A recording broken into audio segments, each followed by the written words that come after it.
আসসালামু আলাইকুম। জাকির এসিএস চ্যানেলে সবাইকে স্বাগতম। আজকে নবম দশম শ্রেণী এবং ইন্টারমিডিয়েটের ফার্স্ট পেপারের জাবেদা অধ্যায়েরই একটা অঙ্ক নিয়ে আজকে আলোচনা করব, যেটা হচ্ছে ক্রয় জাবেদা বা বিক্রয় জাবেদা। এই ক্রয় জাবেদা বা বিক্রয় জাবেদার সাথে যেগুলো থাকে গ নাম্বারে, সাধারণ খতিয়ান অথবা সহকারী খতিয়ান, তো এগুলো নিয়েই আজকে বিস্তারিত আলোচনা করব। এই অধ্যায়টা অনেক ইম্পর্টেন্ট। কিসের জন্য? ইন্টারমিডিয়েট হোক অথবা এসএসসি দশম শ্রেণীর পরীক্ষায় হোক না কেন, এই অধ্যায় থেকে একটা মাস্ট অঙ্ক থাকি। সবাই মনোযোগ দিয়ে ভিডিওটা দেখবেন, তাহলে এই অঙ্ক থেকে আর কোনো প্রবলেম হবে না। আচ্ছা, আপনারা এই স্ক্রিনে দেখতে পাচ্ছেন, এখানে একটা প্রশ্ন দেয়া আছে, জেবা এন্টারপ্রাইজ এর লেনদেনগুলো নিম্নে দেওয়া হলো। 2020 জানুয়ারি পহেলা জানুয়ারিতে স্নেহা ট্রেডার্স হতে 50 টাকা কেজি দরে 70 কেজি আটা ক্রয়। প্রতি কেজি হচ্ছে 50 টাকা করে, 70 কেজি কিনলাম। কারবার এবারটা হচ্ছে 5%, চালান নং 240। তো এটার ক নাম্বারে কি চায়? ক নাম্বারে চায় শুধু বাট্টার পরিমাণ বের করো, অর্থাৎ এই যে যা কিনলাম 50 টাকা করে 70 কেজি, দুইটা গুণ করে দিব, 5% ধরলেই ক নাম্বারে অ্যান্সার হয়ে যায়। অথবা ক নাম্বারে চাইতে পারে যে আনুষঙ্গিক খরচের পরিমাণ। আনুষঙ্গিক খরচটা কি?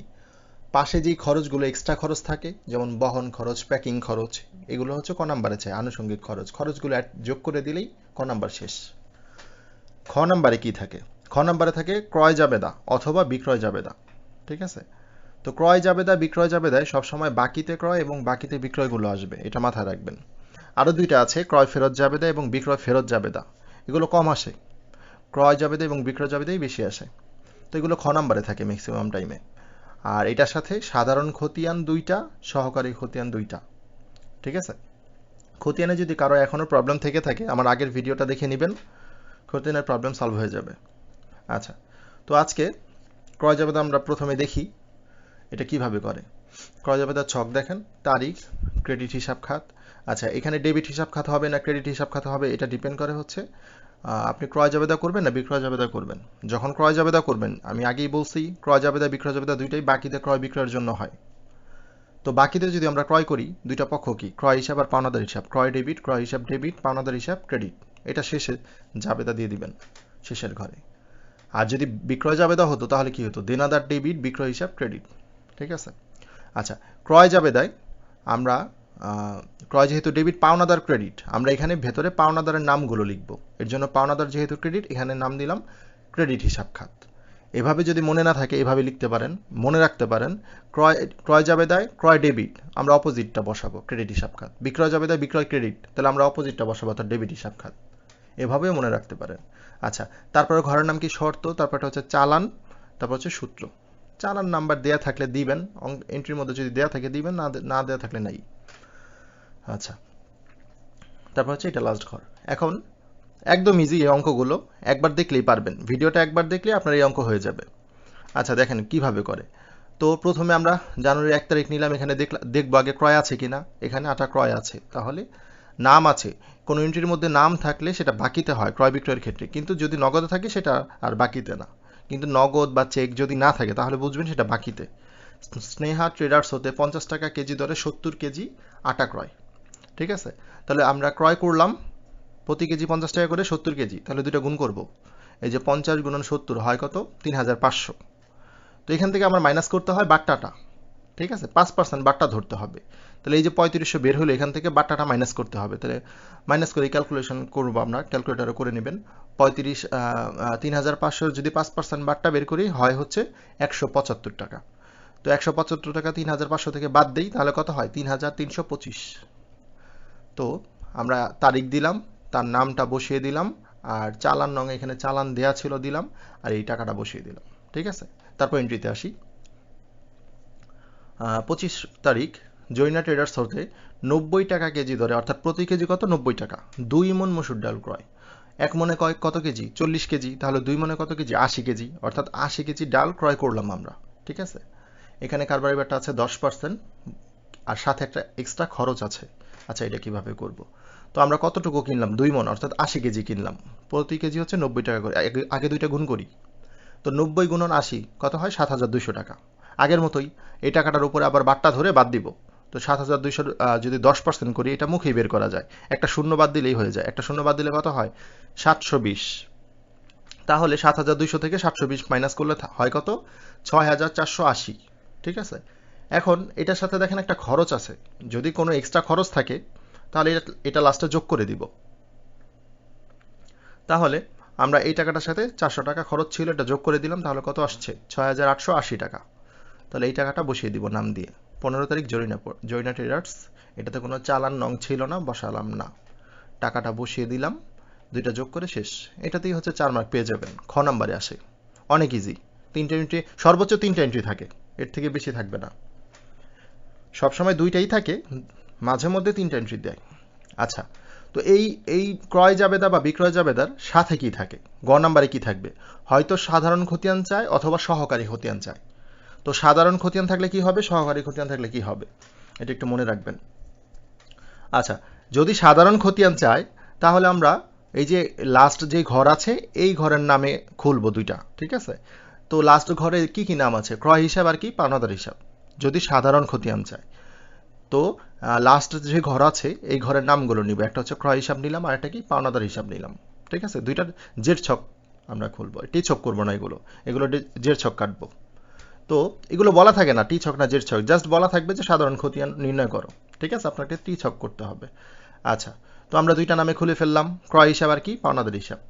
তো এখন যখন আমরা লাস্ট ঘর করব সাধারণ খতিয়ানে, তখন এইটার দেখেন এটার কোনো নির্দিষ্ট তারিখ নাই, 1 2 3 কোনো তারিখ নাই। তাহলে আমরা সবসময় মনে রাখবেন লাস্ট ঘরে এটা করার সময়, সাধারণ খতিয়ান করার সময় সবসময় লাস্ট ওই মাসের লাস্ট তারিখ নিব এবং লাস্ট টাকা নিব, অর্থাৎ এই যোগফলটা নিব।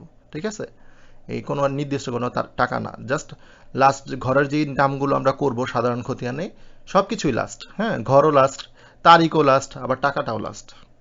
তো এটা মনে রাখবেন এইভাবেই। তো সাধারণ খতিয়ান করার সময় আমরা শেষ টাকাটা নিব, এই যে টাকা 10,205 টাকা, আর তারিখটা কি জানুয়ারি মাসে 31 মাস হয়, তো 31 তারিখ। ঠিক আছে, তো খতিয়ানের নিয়ম আপনারা জানেন, আগের ভিডিও থেকে দেখে নেবেন। খতিয়ানের নিয়মে কি হয়, যেহেতু আমরা ক্রয় হিসাব করতেছি, ক্রয় যেহেতু ডেবিট পাশে টাকা বসাবো, কত টাকা, এই লাস্ট টাকা কত 10,205 টাকা, এই যে ডেবিটে বসায় দিলাম, ডেবিটে বসায় দিলাম। ঠিক আছে, নাম হচ্ছে উল্টা, ক্রয়ের উল্টা কি ছিল, পাওনাদার। শেষ। এখন যদি আমরা পাওনাদার হিসাব করি, পাওনাদার কি ডেবিট না ক্রেডিট, পাওনাদার ক্রেডিট। ঠিক আছে, এখানেও সেম, দেখেন লাস্ট তারিখ, লাস্ট টাকা। তো পাওনাদার যেহেতু ক্রেডিট, আমরা ক্রেডিট পাশে টাকা বসাবো, এই যে ক্রেডিট ঘর, এই যেখানে ক্রেডিট ঘর। ঠিক আছে, উল্টা নাম কি ছিল, উল্টা নাম ক্রয়, এই যে ভেতরে ক্রয় দিয়ে দিলাম, শেষ। এটা হচ্ছে গ নাম্বারে থাকে। অথবা সাধারণ খতিয়ানের সাথে আবার সহকারী খতিয়ানও থাকে। তাহলে এটা কিভাবে, এটা হচ্ছে সহকারী। ঠিক আছে, সহকারী মানে নামে, অর্থাৎ যে নামগুলো ভেতরে থাকবে সেই নামই খুলবো। নাম যদি 3টা থাকে 3টা ছক হবে, 2টা থাকলে 2টা ছক হবে। নাম 2টা কি ছিল, স্নেহা ট্রেডার্স আর জরিনা ট্রেডার্স। ঠিক আছে, এই যে দেখেন 2টা নামে খুলে ফেলছি। এখন কথা হচ্ছে এই নামগুলো কি, এই নামগুলো দেনাদার না পাওনাদার। আমরা যেহেতু ক্রয় হিসাব করতেছি, তাহলে ক্রয় জাবেদা করতেছি, তাহলে ক্রয় আমরা কার কাছ থেকে করি, যে আমার কাছে টাকা পাবে, যার কাছ থেকে বাকিতে কিনলাম, এটা পাওনাদার। ঠিক আছে, তো এই দুইটাই হচ্ছে পাওনাদারের নাম। হ্যাঁ, তো পাওনাদার কি ক্রেডিট না, এর জন্য এই দুইটা হিসাব যখন করব, দুইটাই আমরা কি ভাববো, পাওনাদার। যখন আমরা বিক্রয় জাবেদার সহকারী খতিয়ান করব, তখন দুইটা কার নাম হবে, দেনাদারের নাম হবে। আচ্ছা, তো এই দুইটাই হচ্ছে কি আমাদের কাছে পাওনাদার। তো পাওনাদার যেহেতু ক্রেডিট, তো আমরা ক্রেডিট পাশে টাকা বসাবো। এখন কথা হচ্ছে কোন টাকা বসাবো, যার যার নামে যেই টাকা দেওয়া আছে। ঠিক আছে, স্নেহা ট্রেডার্সে জানুয়ারি 1 তারিখ, এই যে জানুয়ারির 1 তারিখ, তো টাকা আছে কত 3,325, এই যে ক্রেডিট পাশে, যেহেতু এটা পাওনাদার, স্নেহা আর জরিনা দুইজনেই পাওনাদার, তো পাওনাদার যেহেতু ক্রেডিট পাশে টাকা বসাবো। তো স্নেহার টাকা ছিল এত টাকা, এই যে ক্রেডিট পাশে বসিয়ে দিছি।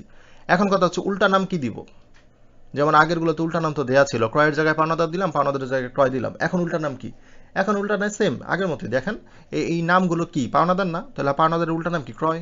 তাহলে দুইটাতেই ক্রয় ক্রয়, এই যে ক্রয় হিসাব উল্টা নাম। ঠিক আছে, তো যখন স্নেহা ছিল, এই যে জানুয়ারি 1 তারিখ এত টাকা, এই যে সেম টাকা। আর যখন জরিনারটা করবো, এই জরিনারটা করবো, তখন এটা যেহেতু পাওনাদার, উল্টা নাম হচ্ছে ক্রয়। ঠিক আছে, ক্রয় হিসাব দিলাম। তো জরিনার টাকা কত, জরিনার টাকা 6,880 টাকা, এই যে 6,880। ক্রেডিট পাশে কেন, কারণ এই দুইটাই তো পাওনাদার ক্রেডিট, এই জন্য দুইটা ক্রেডিট পাশে। আচ্ছা, ক্রয় জাবেদার আমরা দেখে ফেললাম, এখন আমরা দেখব বিক্রয় জাবেদারটা।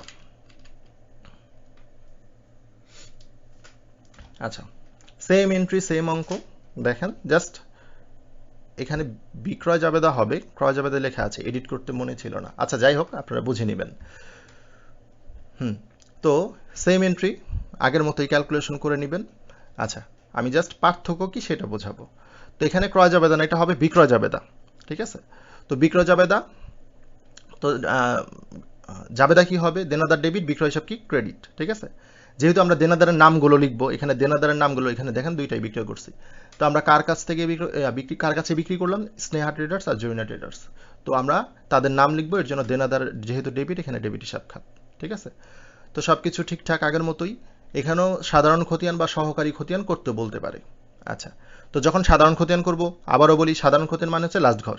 তো লাস্ট ঘরে কি কি আছে? দেনাদার হিসাব আর বিক্রয় হিসাব, দেনাদার হিসাব আর বিক্রয় হিসাব, দুইটা নামে খুলে ফেললাম।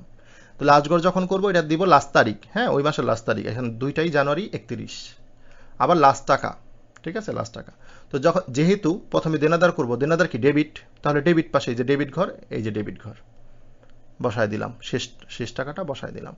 বিক্রয় কি ক্রেডিট, বিক্রয় একটা ক্রেডিট হিসাব, হ্যাঁ, তো ক্রেডিট পাশে টাকাটা বসিয়ে দিলাম। উল্টা নাম কি? দেনাদার। বিক্রয়ের উল্টা নাম দেনাদার। আচ্ছা, যখন সহকারী খতিয়ান করব তখন কি করব? সহকারী খতিয়ান মানে কি? আগেও বলছি নামে, তো দুইজনের নামে খুলে ফেললাম। তো আগেরটায় নামগুলো কি ছিল? পাওনাদারের নাম ছিল, এর জন্য পাওনাদার যেহেতু ক্রেডিট ছিল, ক্রেডিট পাশে বসাইছি। এখন দেখেন, এখন যাদের নাম আছে তারা কি আমাদের কাছে? দেনাদার, হ্যাঁ, দেনাদার। দেনাদার কি? ডেবিট, তাহলে ডেবিট পাশে টাকা বসাবো, এই যে ডেবিট ঘরে, এই যে ডেবিট ঘরে টাকাগুলো বসানো আছে। এখন দেনাদারের অপোজিট নাম কি? বিক্রয়। যেহেতু এই নামগুলা দেনাদার, তাহলে দেনাদার আমরা হিসাব করতেছি, ঠিক আছে? তাহলে দেনাদারের উল্টা নাম কি? বিক্রয়। আমরা সবসময় উল্টা নামে বসাই, বিক্রয়, বিক্রয়। আচ্ছা, দেনাদার কি? ডেবিট, ডেবিট পাশে টাকা, যার যার তারিখ, যার যার টাকা। স্নেহার কত ছিল? স্নেহার ছিল 1 তারিখ 3,325 টাকা, 1 তারিখ 3,325 টাকা ডেবিটে। আর জরিনার ছিল কত? 15 তারিখ 6,880 টাকা, 6,880 15 তারিখ। এই ছিল ক্রয় বিক্রয় জাবেদা এবং সহকারী সাধারণ খতিয়ান। এভাবেই মনে রাখবেন, বেশি বেশি প্র্যাকটিস করবেন, তাহলে মনে থাকবে। সাধারণ খতিয়ান হচ্ছে লাস্ট ঘর, লাস্ট টাকা, লাস্ট তারিখ। আর সহকারী হচ্ছে কি? নামে, ঠিক আছে, যার যার টাকা, যার যার তারিখ। সবাই ভালো থাকবেন, সুস্থ থাকবেন। আল্লাহ হাফেজ।